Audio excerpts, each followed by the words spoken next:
Varela foi diagnosticado hoje, né? Hoje à tarde, com um problema no quadril direito. Ele vai ser operado no sábado e o Flamengo fica apenas com um lateral direito no elenco, né? O Uruguai ficou fora do banco na goleada de 8-2 sobre o Maringá e o Mateuzinho ainda se recupera de uma fratura na canela ali, na fíbula, né? O Uruguai, de 30 anos, tem um problema no quadril direito. A cirurgia será acompanhada pelo Márcio Tanuri, chefe do departamento médico. Ele só acompanha, né? Ele não, pra meter o bisturi, ele não pode, não. E aí eles falam aí dessa questão, Alan, de só ter um lateral no elenco. Você vê muito problema em ter só o Wesley no elenco disponível? Por que eu faço essa pergunta? O Sampaoli joga bastante também com 3 zagueiros, sendo o Fabrício e o Bruno fazendo aquela lateral ali, né? O zagueiro mais pela direita.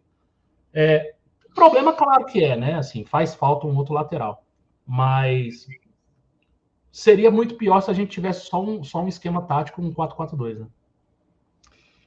Eu vejo sim muito problema, Marcão, sendo muito sincero, mas isso me faz lembrar um passado, Marcão. Você lembra qual foram os motivos que fizeram o Jorge ter chance no Flamengo? Cara, vamos ver se eu lembro todo mundo.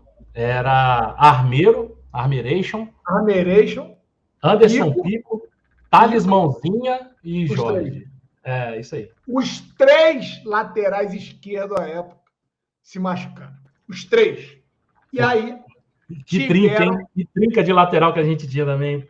E aí tiveram que subir. Aí o Marcão fala que o Gabigol tá gordo, eu lembro só do Anderson Pico. O Anderson Pico não mais ninguém. Você não vai lembrar nem de mais ninguém. Gabigol tá gordo pra caralho. Aí eu lembrei agora, falei, caralho, o Anderson Pico. Deixa eu te fazer uma pergunta, então. O Beto Cachaça era gordo? Ele era inchado. De cachaça. Quem corria mais do que o Beto Cachaça? Fala pra mim. Mas o Gabigol tá perdendo na corrida. O Beto era cachaça e a gente adorava.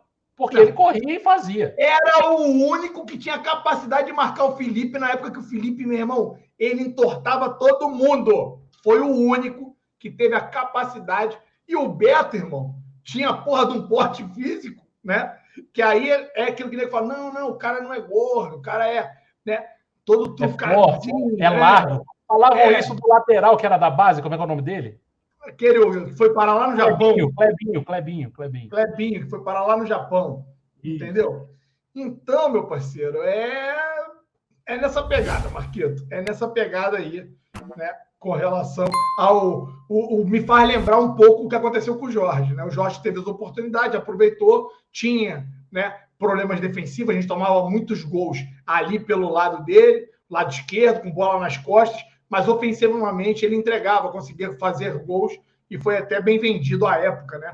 Era uma época que a gente vendia a base por valores inexpressivos, porque nós não tínhamos nome no mercado, né? E tínhamos uma dependência financeira absurda. Então, qualquer trocado que pingasse, as pessoas estavam executando ali, né? Realizando, né? A venda dos atletas. Mas isso me faz lembrar um pouquinho. Só que, Marcão, naqueles tempos, era até muito mais aceitável do que os tempos de hoje. Porque naquela época nós não estávamos financeiramente saneados, né? Nós não tínhamos, né, a estrutura que a gente tem hoje. Então não dá para aceitar isso. E aí volto mais uma vez para criticar, para alfinetar o senhor Rodolfo Landim, o Marco Braz e o departamento de futebol amador que o Flamengo tem. Porque nós deveríamos, sim, já ter profissionalizado o departamento de futebol. E isso não acontece. Alan, mas ninguém sabia que o Varela ia ter esse problema. Mas o Mateuzinho já está fora há muito tempo. E nós sabíamos que o Mateuzinho ia ficar um bom tempo fora. E nem por isso a gente foi ao mercado buscar mais um lateral. Na verdade, a gente se acomodou com as apresentações do Wesley. A gente não, a diretoria, né? Se acomodou ali com as apresentações. Assim como fez na época do Hugo, lembra que o Hugo fez boas apresentações? Exatamente. Lembra que eles fizeram? Então, assim, é uma pena a forma como esses caras conduzem a pasta do futebol, tá? É porque a gente tem um time muito diferenciado. E aí fica provado, né? Que quando os jogadores querem, principalmente quando eles querem, é importante a gente destacar isso aqui algumas vezes, eles acabam, sim, né, superando inúmeros equívocos e erros que a gente não cansa de gritar e falar aqui que o Flamengo comete. É perigoso, claro que é perigoso você ter só um lateral, mas eu acho que isso se torna menos perigoso, né? É um risco menor quando a gente tem a possibilidade de jogar com 3 zagueiros. O problema é que o Wesley está indo tão bem, né? Que eu também eu sinto um pouco de tirar o Wesley. Não, mas aí não é tirar, Marcão, desculpa, é tirar. O cara que vai chegar, ele vai ter que primeiro provar o valor. Não tô falando não, tô falando assim, sem chegar ninguém, entendeu? Se a gente perde o Wesley por um cartão amarelo, entendeu? Eu ficaria chateado em ter que tirar o garoto que tá vindo bem, né? Porque aí a gente vai ter que jogar com 3 zagueiros esse jogo, entendeu? Não tô nem falando da contratação, não. O problema a gente necessita, a temporada é longa, a gente vai disputar né, vários torneios, a gente está na Libertadores, no Brasileiro e na Copa do Brasil. A gente se classificou na Copa do Brasil e o Flamengo vai continuar brigando. E para isso a gente vai precisar ter time. A gente vai precisar ter time. Eu acho assim, a gente vai ter que reforçar o elenco. A lateral direita é uma carência gigantesca, já não é de hoje, né? Mas assim, eu tô falando assim, sem a contratação, por exemplo, o Wesley tomou alguns cartões bobos, inclusive, né? Tomou um ontem, tomou um contra o Inter. Vai que a gente perde o Wesley por um amarelo, sabe? E ele tá vindo numa fase tão legal, tão boa.